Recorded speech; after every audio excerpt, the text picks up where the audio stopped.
Hey, I'm here to pick up my camel. Yeah. Very strong animal, very healthy. Look.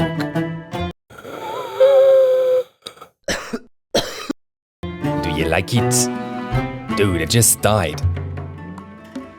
Yeah, you paid in advance, no refund. Yeah, how you doing? Are you interested in some camel meat? Yeah. Very fresh. Okay, so it's around the year 3700 BC and the first complex civilization is thriving. Can you guess where? Was it here? Yes. No. India? Yep. Really?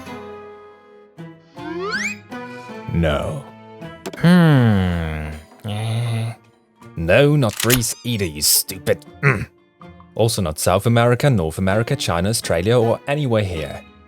It was here, in the mystical lands of Mesopotamia. The same place where they invented the wheel, law, and the first ever known writing system. And yes, there were all wizards there, because without witchcraft and wizardry, wheels would still look like this today. And that wouldn't be any good now, would it, you stupid astronaut? Unless our roads look like this. Anyway, I digress. Pa.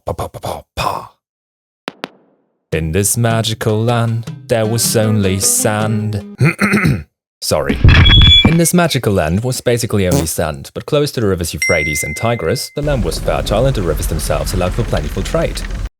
Plentiful. Good word. Plentiful were also all the civilizations that existed in Mesopotamia at that time, and because of all the trade and the nice land, they all got along really well and lived together peacefully. Right, we all know they didn't. War was as common there as a cat trying to fit into a jar that is way too small. You couldn't go a day without a skirmish and a squeeze.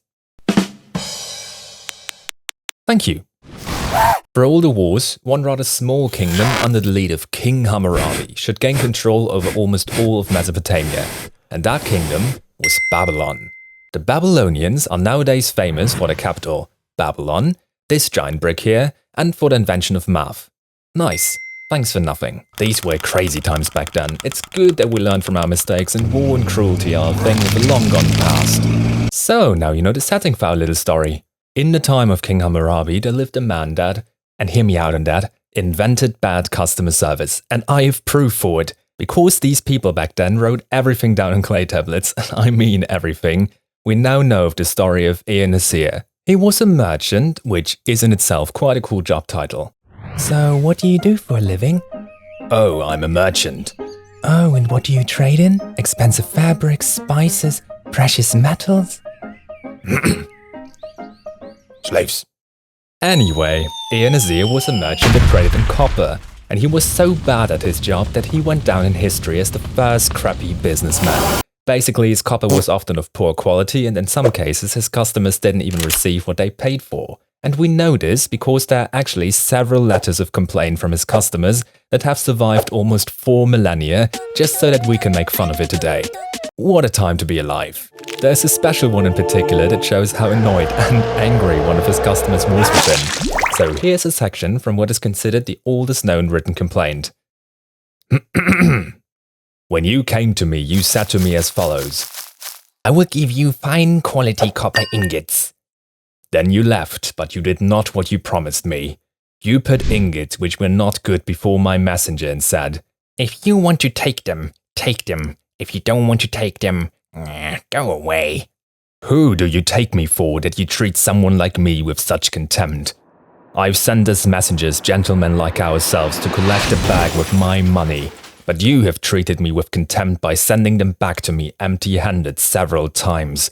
And that through enemy territory. End of quote. There you go, the first evidence for bad customer service. Cool. Interestingly, there's evidence that Ea Nasir's wealth seems to have declined over time, so the poor customer service didn't really pay off that much in the end. But hey, he's made his name immortal. Good for him. Oh, and in case you don't know, here's an easy way to store your camels. Neat. Anyway, thanks for watching, hit like if you like, hit that bell icon to hell, and bye.